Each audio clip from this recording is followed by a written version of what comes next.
Bem, nós vamos começar o programa de hoje falando sobre a oratória, a importância que é você falar bem perante públicos, perante os seus clientes, né? Seus pacientes. Muitas vezes a gente estuda, faz uma faculdade maravilhosa e você é um excelente profissional, mas quando chega na hora de abrir a boca, você não consegue se expressar, né, da forma correta, da forma que você vai ter a credibilidade para com o seu cliente. Então está aqui o Dr. Naldo Soares, que ele é professor e ele vai poder nos contar tudo do porquê desse da sua evolução, né? Já está no 13º livro, né? Então o seu sucesso em relação à oratória. Seja muito bem-vindo, viu? Tudo bom? Bem. Prazer em recebê-lo aqui em Igualmente. casa. É sempre uma honra a gente receber as pessoas em casa, porque tem tanta história para contar e tem tantos para nos ensinar. Então, seja bem-vindo. Eu gostaria que você pudesse se apresentar um pouquinho, né, sobre quem é você, a sua trajetória, e fique à vontade.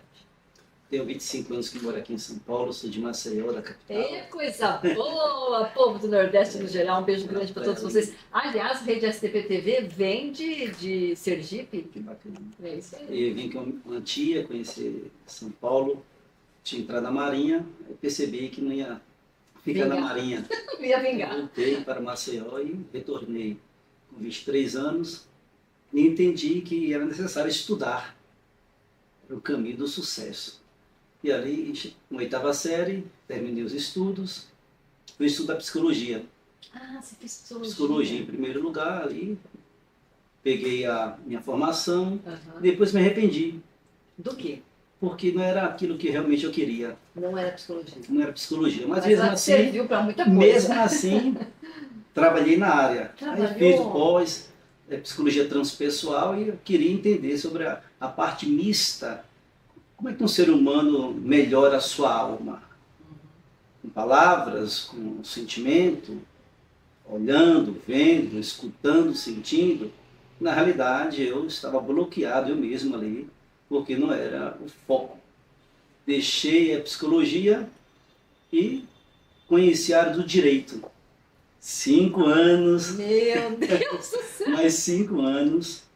E comecei a trabalhar, peguei a OAB, comecei a trabalhar e percebi depois, após 15 anos, não era o meu foco. Você fez o que desculpa, na criminal, era só criminal. Ah, criminal. Só criminal. Criminal é pesado. Criminal precisava ter articulação, comunicação, argumentação, e que ter um parâmetro, uma forma de falar. Né? E não é fácil ser criminalista. Né? Não é brincadeira, mas aí presenciei um senhor de quase 80 anos ministrando curso de oratória. Fiquei impactado. Cheguei em casa e pensei, por que não essa área? Coisa, né? E isso depois de quantos anos? Você já vem estudando? 20 anos. Depois você descobriu que era oratória que brilhou os olhos, vai? Brilhou os olhos. Mesmo assim, eu já conheci um pouco da oratória. O psicólogo, sim, ele conhece a comunicação. Sim. O advogado Direito também. Sim, só que não tinha profundidade, não tinha técnicas. Sim, mas você sabe, Ronaldo, que tem pessoas que faz direito, que não consegue passar na OAB por questão da oratória. Sim. É muito importante a gente se comunicar, né? Você saber expressar o seu sentimento. Porque a oratória é a rainha das artes. Pode fazer um curso de coaching, pode ser o que for. É necessário falar em público. Não tem como, na verdade. E na realidade, quando eu presenciei aquele senhor, eu cheguei em casa e nem dormi. Fiquei pensando, sabe, matutando. Mas ali. é lindo, né? A pessoa que fala bem, né? Sim. Gente, você viaja, né? Você fica assim, boca aberta, vendo uma pessoa que fala bem. Eu acho o máximo uma pessoa que fala bem. Né? Que sabe sair das situações, que tem um português, que tem um português Sim. bonito, que fala, sabe, com riqueza, né? Com propriedade. E abandonei as 2 faculdades, entre aspas, Uhum. e entrei na Serasa Experian e comecei a trabalhar, porque era necessário fazer alguma coisa. Depois na Vivo, fui instrutor, palestrante lá, dava aula, aquela coisa toda, e fiquei triste. Depois na área da Serasa, do mesmo jeito. E percebi... E tudo lá no Ceará, Tudo lá, aqui. tudo aqui já, nossa. Tudo aqui. Voltei para Maceió, falei, mãe, eu quero ficar aqui em Maceió um pouco, pelo menos 2 anos, e quero entender o que tem dentro de mim. A minha missão não é essa, não tem nada a ver. A senhora queria tanto que eu fosse um psicólogo, um advogado, está aqui, 2 TR. Mas, e agora? Quando presenciei aquele senhor, lembrando em Maceió, eu voltei. Não esqueceu mais do Não senhor. esqueci. Hoje ele tem 96 anos. Ele está vivo? Está vivo. É João mesmo? Meirelles Câmara. E você falou para ele disso? Aí ele, quando ele percebeu, ele disse, Naldo, você precisa procurar o seu caminho. E ali abandonei o trabalho, não quis mais saber nem da Serasa, nem da Vivo, e fui estudar com ele.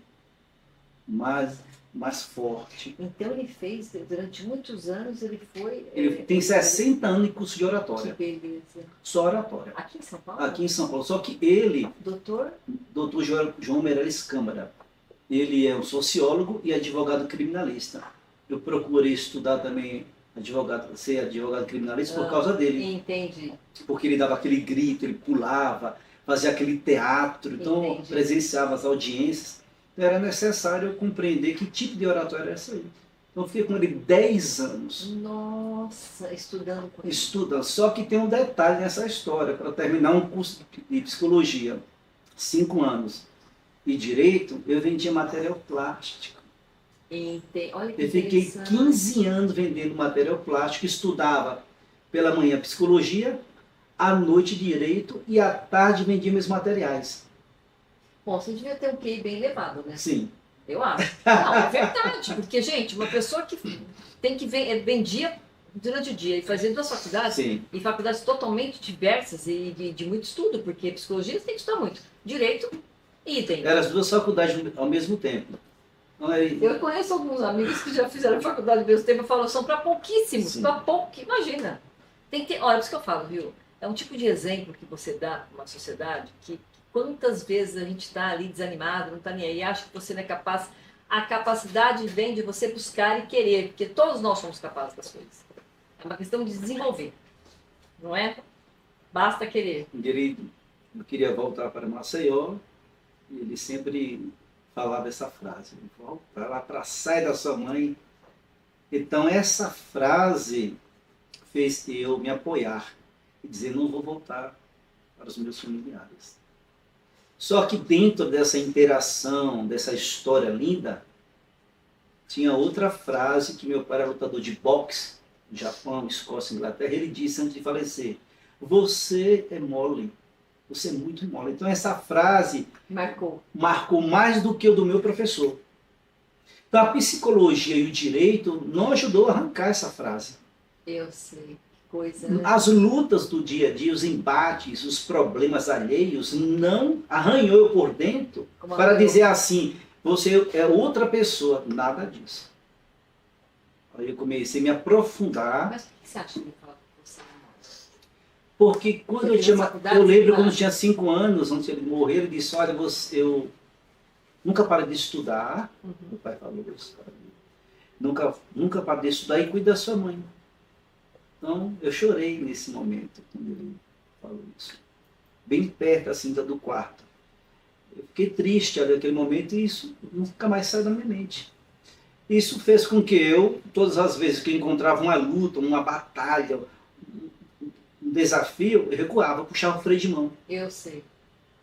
Por causa daquela frase. E o curso de oratória começou a alavancar o meu potencial. Por quê? Eu era tímido, muito tímido. De mole você ficou firme. Muito tímido a ponto de um amigo meu falar assim: se você não namorar com essa menina aqui, eu vou dizer aqui no bairro que você é mole. Então você viu que eu tinha que passar por isso.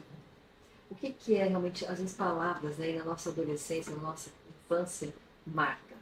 Aliás, o Agenor está aqui, Marcel, psicólogo, você também como psicólogo também. Existe uma base, né, de estrutura até do 0, sei lá, até 8 anos, que é a base de você formar uma criança, não é isso? A formação até 8 anos.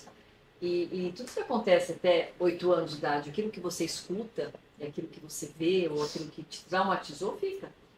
Para você eliminar isso da cabeça, Tem que fazer muita terapia, enfim. É verdade. Aí eu comecei a investir no campo da oratória, comecei a fazer cursos. Foi se sentindo cada vez mais feliz. Sim, e aí começou a aparecer alguns alunos, comecei a dar um curso de oratória. Isso começou dentro de uma residência, numa cozinha, com um casal. Comecei a dar um treinamento, que eu sou padrinho de casamento, do geral diabetes. E ali percebi que eu tinha jeito e modo. Tem que ter didática, né? Tem que ser didata, porque... Lendo muito, buscando muita como informação. professor, né? Muitas informações e 2 pessoas, 10, 30 mil, 3 mil, 4 você mil. Começou a se ver tipo com 30 pessoas e 20 pessoas, sei lá, e vai coisa comentando, você não se parou para pensar assim, tipo, como assim, né? Aonde eu cheguei com tantas mil pessoas, né? 30 pessoas ali, eu comecei, nossa, eu tenho um modo. Na realidade, eu percebi que percepção é realidade, e tudo mais é ilusão.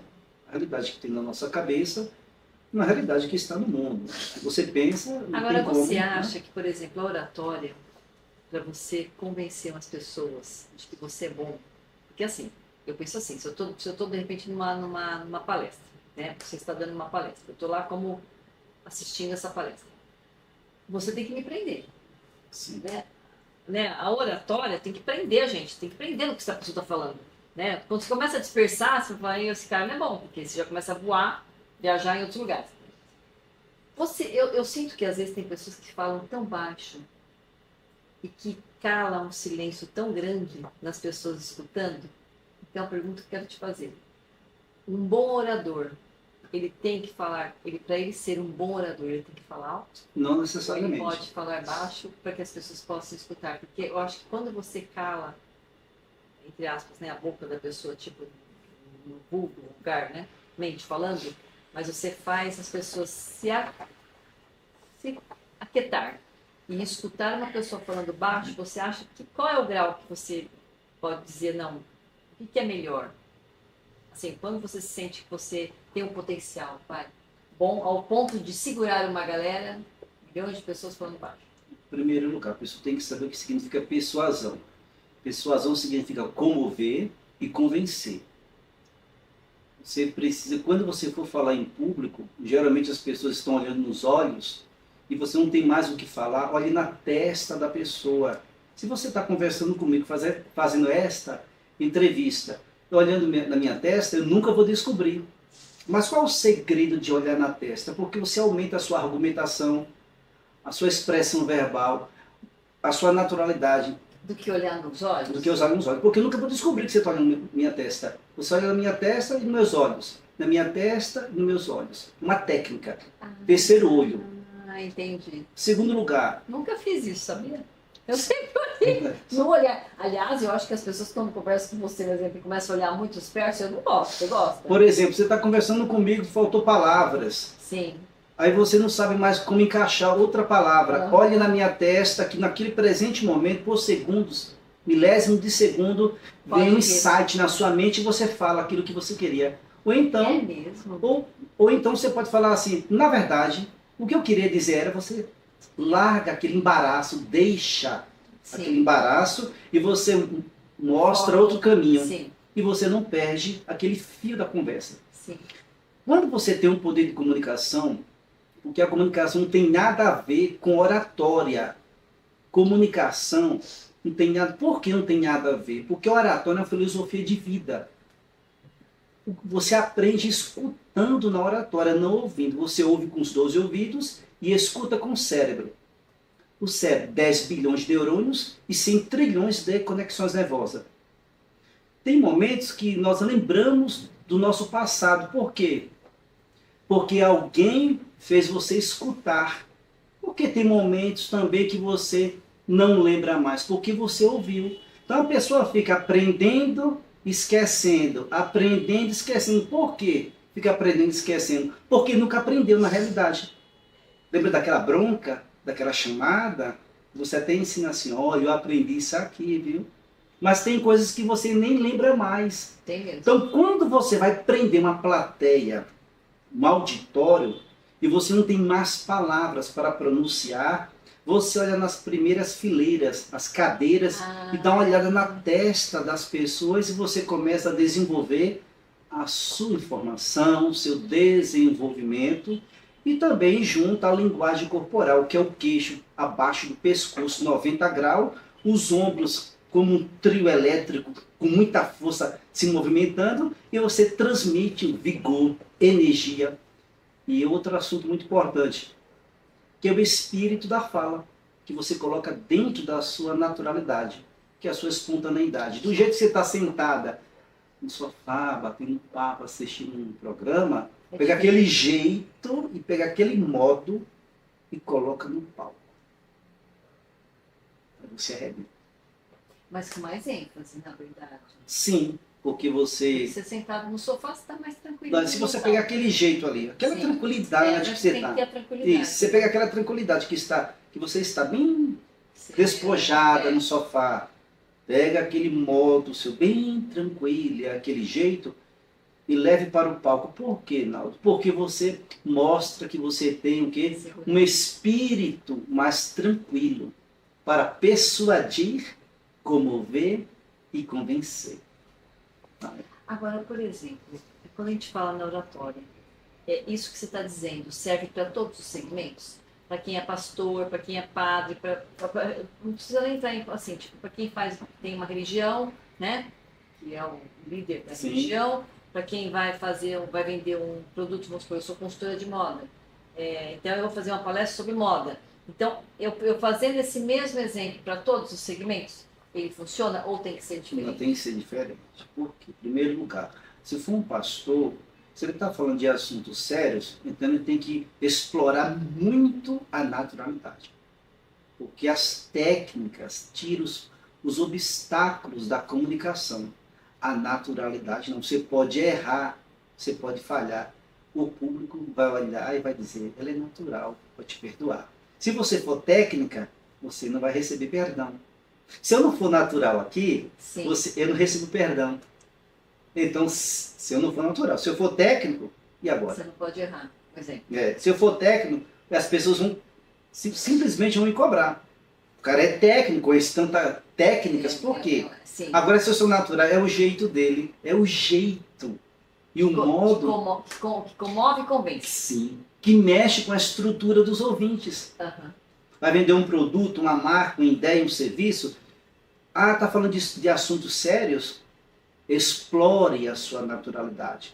Porque não consegue vender nada. Para não ficar uma coisa também maçante, chata, ou até mesmo muito, muito fake. Eu não acredito nas coisas que são fake. Em nada. Eu gosto realmente da naturalidade. Eu acho que o ser humano, quanto mais natural, e eu acho que inclusive a internet veio para esse fim. Ele veio para quebrar esse rótulo de formalidade. As redes sociais, as mídias sociais, é totalmente... Quanto mais natural você for, mostrar a sua realidade de vida, mais você convence as pessoas e mais elas te seguem. Uma pergunta aqui. Na oratória, qual a importância do né, não e por quê? Vício de linguagem. Você está falando em público, aí você fala né. Você está afirmando ou você está... É uma dúvida, né? Ou está fazendo uma pergunta. Você tem que tirar esse né. Né, tipo assim, tá legal, ok. Por que tem que tirar esses vícios de linguagem? Porque enfraquece o poder da persuasão. Você quer persuadir alguém, não coloque os vícios de linguagem dentro da sua fala. Eu tenho muito vício de linguagem. Então você precisa escutar quando você está falando. A primeira pessoa que realmente deve escutar é você. Então, só uma parte, eu me lembrei agora que eu sempre fiz muito ao vivo, desde o meu começo com a Ana Maria Braga e tal, e quando eu trabalhei com a Cátia Fonseca, falando sobre moda e tal, eu tinha um quadro no programa dela e tudo mais, e eu falava para ela, ai Cátia, você me corrige se caso eu não estiver legal, né? Eu quero muito o teu conselho, porque ela já era apresentadora há muitos anos, e eu fazendo sempre ao vivo tal, eu falei, olha, pelo amor de Deus, você me corrige. Ela falou, Sibeli, ela falou exatamente o que ele falou. O melhor caminho para você ver os seus erros é você se ver falando. Então, é você com você. Então, você saiu do programa. O programa foi... Você gravou o programa. Vai lá e se vê. Porque você vai vendo os seus erros e você mesmo vai corrigindo. Por exemplo, eu falava muito no gerúndio, isso há muitos anos atrás. Muito. Porque eu tenho. Eu nem sei mais como é que fala o gerúndio. Porque eu tenho que estar indo, né? Porque depois eu estou a caminho de estar indo. Tudo no indo, né? Uma coisa horrível. É uma forma de expressão muito feia. E aí, conforme eu fui cada vez mais fazendo ao vivo, eu falei, não, eu não posso errar. Tem coisas que não dá, eu não posso ser tão ignorante assim, eu tenho que melhorar. Então é isso, Claudinho, você tem que se corrigindo, você com você mesmo. Você vai se olhando, vai olhando as pessoas falando, começa a ler mais, né? Começa a ler. Porque quando a gente passa a ler, você começa a ver realmente o português teu como é, que é a forma que você tem que se expressar, né? É. E realmente, como você falou, esse erro, vícios de erros é muito grande. A gente comete sem perceber, é automático. É. Então a gente tem que. E na época foi isso que ela falou, e eu comecei a prestar mais atenção, e aí eu comecei a melhorar. Que bacana. Também quando a pessoa está falando de si, quando a pessoa fala muito do seu trabalho para o outro, e a pessoa não tem um equilíbrio na fala, perde 40% de credibilidade. Então o correto é a pessoa deixar o outro fazer perguntas. Por exemplo, eu dou muito treinamento sobre discurso de ideias, discurso de palavras e discurso de conteúdo.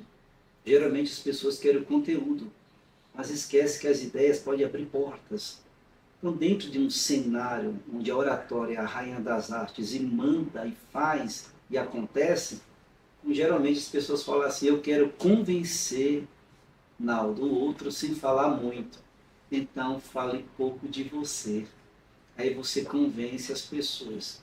E se no momento eu falar o que você está passando e não acontecer, e faltar palavras, aí vem a segunda técnica, olhe na testa. Se eu olhar na testa e não conseguir, simplesmente mostre o seu trabalho.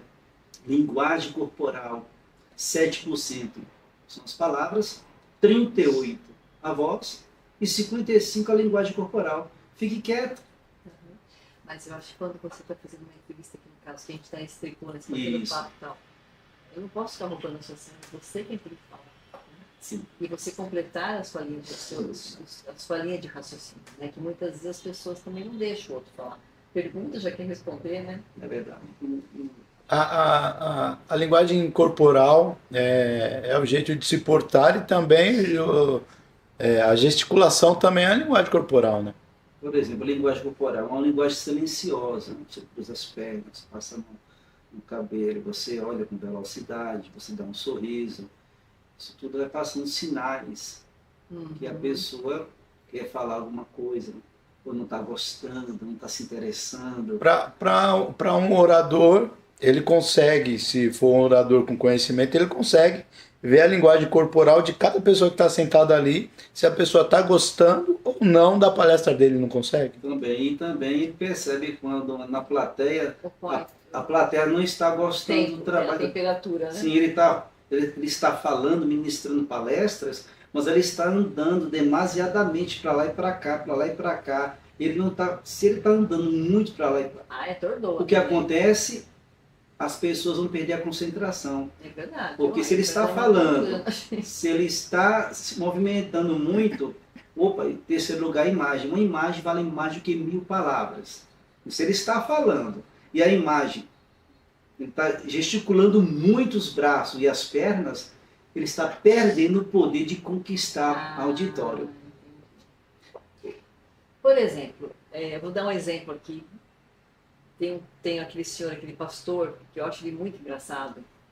Eu também, eu acho que eu sei quem que é que você vai falar. Cada vez mais seguidores, eu acho ele muito engraçado. Porque ele é muito espontâneo, ele é autêntico e ele fala muita realidade da vida dele também. Quer dizer, eu acho que isso é... Como é que ele chama? Esqueci o nome dele, gente. É o meu xará. É o meu xará. Pastor Cláudio. Cláudio Duarte. Exatamente. Eu acho ele uma figura, porque eu acredito que ele conquiste os seus seguidores, as pessoas, e lota a palestra dele, acho eu, pela sua espontaneidade. Né? Eu acho que ele é uma pessoa que ele fala a língua do povo, ele não é aquela pessoa ditador que fica, ele fala quando tem que falar também, chama atenção, mas de uma forma despojada, de uma forma leve. Não sei como é que você enxerga isso, assim. Até que ponto você vê a oratória, se tem que ser nesse segmento ou não, necessariamente. Não pode ser tão exagerada também. Porque tem uma oratória chamada ex abrupto, é uma oratória violenta, que provoca reações no auditório. Tem entendi. oratória que chama oratória insinuante, só para insinuar as pessoas. Entendi. Então, o tipo da oratória do pastor Cláudio, como ele usa voz de cabeça, voz de garganta e voz de peito, ele tira a voz de garganta, coloca a voz de cabeça e a voz de peito.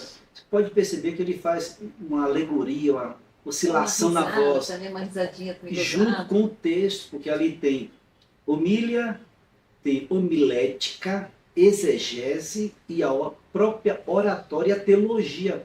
Ele é um pacote de conhecimento ali que ele transmite. Impressionante. A maioria dos meus alunos são pastores, mas antes eram políticos, prefeitos, deputados. Então, você acha que toda essa curva que vem na sequência de políticos se torna muito difícil ou vai no mesmo segmento para pastor? Não, é diferente porque, em primeiro lugar, os políticos querem apenas persuadir e dissuadir. Não, mas eu estou dizendo assim, no tom de voz. Não. Tudo diferente. É diferente porque, por exemplo, no discurso de um político, ele vai usar discurso dissuasivo, que significa desfazer os pensamentos das pessoas. Fazer as pessoas Sim, acreditarem naquele discurso. Aham. Já na parte da oratória, da oratória sacra, que é a oratória dos pastores, eles querem transmitir Cristo, eles querem transmitir o Evangelho, querem pregar. Sim, mas só que tem um detalhe. Aí faz a engenharia mecânica dentro da pregação, que ajuda você a ter mais um entendimento do que você realmente precisa se compreender com mais velocidade. Há uma diferença entre o discurso de um político e um discurso de um cristão. Porque se tiver o reino de Deus dentro da oratória, não tem problema, porque a pessoa sai de lá com a alma lavada. Sim. Se for um discurso de um político, esse camarada quer alguma coisa. Entendi. 1 minuto? Você vai ter que voltar aqui, adorei. Mas assim, em menos de 1 minuto, eu queria que você desse uma dica para uma pessoa que nunca falou no palco, e ele vai ter que se falar. Qual seria a dica, o conjunto de dicas que você daria? Mini curso de oratória. Você chega no seu quarto, pega um produto que tiver ali perto e comece a falar desse produto. E comece a elogiar esse produto. Ali você começa a compreender que você vai tirando o medo, vai abafando aquele calor que a pessoa fica insegura e vai entendendo que o mundo foi feito, sabe de quê? Por palavras. Legal, Muito parabéns. Muito bom. Muito obrigada. Amei o Ternaldo. Espero que você volte mais vezes. Será um grande prazer. Um beijo grande.